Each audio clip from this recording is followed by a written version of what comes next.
Hello, this is Stephen Childs. I'm going on a walk up the road that's closed for the winter. So it makes a really nice place to walk, paved so I don't get in the mud. And there's a nice view here.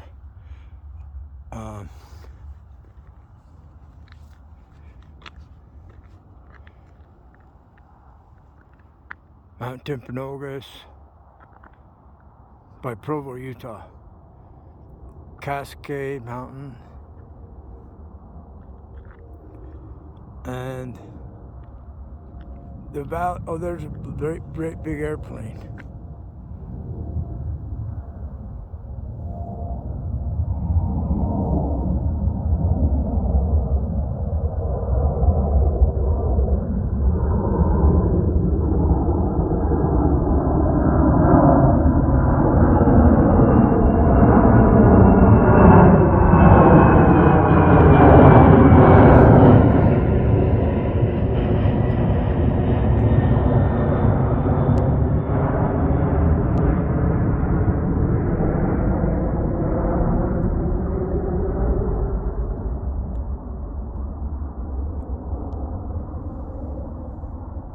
So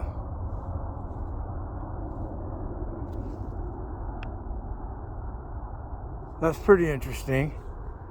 Coincidence. If it's meant to be like predetermined, like superdeterminism, that's what I think is the case of reality.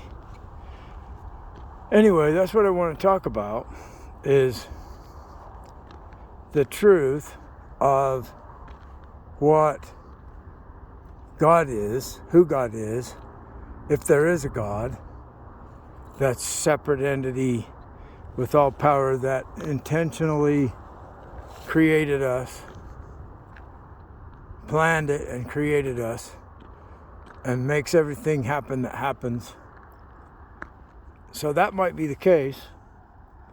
And I just accept whatever's true. I'm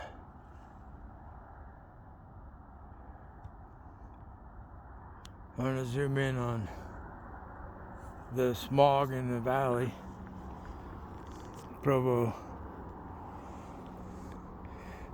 Now, what I think is that in the beginning, there was like some kind of reason the Big Bang happened or whatever it is that is without cause.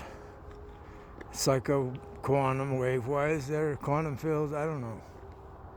Maybe just because they can be. It's just a possibility of reality. So then Earth condensed into the Earth from gravity, and the solar system happened from gravity. So all of this is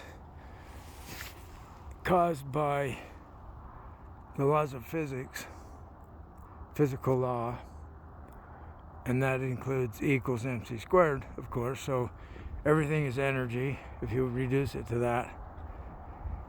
And so now the minds that happen from biological evolution on Earth might have happened on a different planet 1 million years ago, or even longer. The Earth's been here, like 5 billion years, and they think life started 4 billion years ago. So it's almost common sense to think that there's life that happened on a different planet that had 1 million years jump on us. Started 1 million years before we are here. Now, right now, humans are developing AI, and we're becoming very, very clever with the laws of physics. And we can manipulate things that we never knew we could manipulate before. So in 1 million years, we'll have godlike abilities. So maybe that's what the gods are, is extraterrestrials. They care about us, they love us. God loves us, we love God. And they want to help us. And in either story, we're being told that there's a war against those that would do us wrong and those that are trying to stop others from doing us wrong. In other words, Jesus delivers us from evil. And they say he already defeated Satan. That's what they claim. Now that's just one religion. It's the largest religion.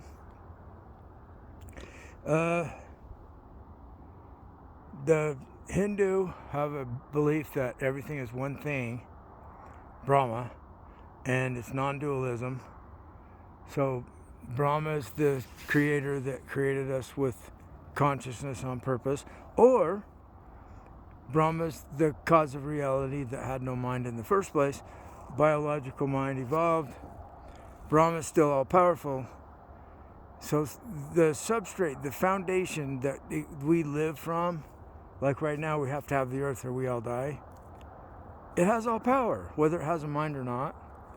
Okay, so my opinion is I don't really care which is the case. I don't really have a dog in the fight, you know. It's like I have my own opinion that it's important that I be able to voice my opinion, that I think that there was no mind in the first place, and the mind of God evolved originally with biological evolution. And where is that now? It's to the point where their body is just an energy body. We can't even see it. And they're so intelligent and advanced, we can't even comprehend how intelligent and advanced they are. So they know everything we do, like God. And they love us anyway, like God. So my point here is it doesn't matter to me which is the truth. God is originally conscious, creates everything intentionally, or God was not conscious in the first place, happened from happenstance, and is now here helping us avert World War III. So, you know, they teach that God works through people. So this all-powerful, conscious God that's all-intelligent created me to create the World Fairness Agreement. And so that's the way God stops World War III. Or it's predetermined because of physical law. I don't care which. So the point is, as humans, we can make this happen. So I'm hearing, people are hearing that I need your help. And they're making a mockery of it. They're mocking me and having fun. That's okay. It's like when someone does someone wrong, I pray that God punishes them for doing someone wrong. Whatever the God is. So, or more mildly, discipline means to teach. I pray that they're blessed, that they stop doing other people wrong. It's another way of saying it. So when people cut us off, we say, God bless them. Teach them not to be that way. Or you can say, like the stronger language is, vengeance is mine, thus saith the Lord. So that's like a real forceful wrath of God type thing, where God is depicted as having anger, human-like anger, that when somebody makes God angry, he curses their life or makes them suffer horribly. There's the story of Job. That's kind of an interesting story. Why would God do that? So, see, I don't believe in that God as being real. The Gnostics said he was a laughingstock because he said, I'm the only God. And they said, you're wrong. His mom shows up. See, God's mom was upset with God. He was being unruly and harming people, trying to take over with one group of people and causing wars and everything. So his mom says, you're wrong, my son. The Father's above you. So Christianity started with the idea of this God above that God. And then, like the Mormon religion that I grew up in, they've decided that Jesus is that God. Jesus is Jehovah. Jesus is Yahweh. Well, what I'm seeing is like the Greek mythology, they had what's called the daimon or daemon. It's like demon with the A at the first. So it's benevolent. Some of the daimons are benevolent helpers within. They can keep us out of trouble. They can cause us to have victory. And then there's the malevolent type that ruin your life and everything you try fails. So it's like the Jesus one, the burning in the breast, the bosom. This is what's described from people that experience this daimon. Bernard Kastrup explains he has a daimon, that he feels it as heat in his chest. And this must be a thing. This must be something real that humans experience. I'm experiencing telepathy from something that doesn't cause burning in my bosom or in my upper chest. I don't feel heat. I just hear communication telepathically. So AI agrees that we do have telepathy from entities, spiritual entities that we're telepathic with. And so, long story short, I don't care which is the truth. What I care about is that humans have enough wisdom to stop fighting each other and solve the problems with the World Fairness Agreement and the law of fairness. It's like our Constitution in the USA. It starts off in the preamble. And why do they overlook the preamble? It's the most important part, is the first couple of sentences. In order to form a more perfect union, a union is a unity. So we're trying to form a unity because together we stand, divided we fall mentality. And a more perfect union,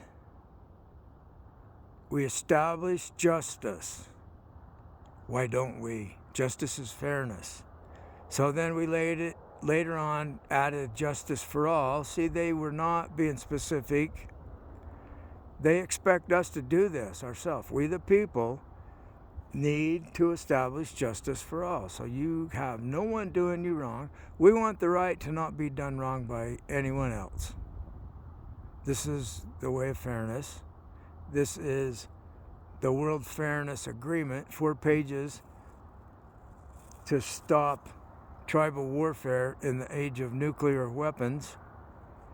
And I have a website called Team Fairness, and I founded a church that is called Church of Fairness. So the preamble, let's hold them to that. Let's get them to, by uniting, everyone unite and insist that they create justice for all, fairness for every one of us. We want the right to not be done wrong. Thank you.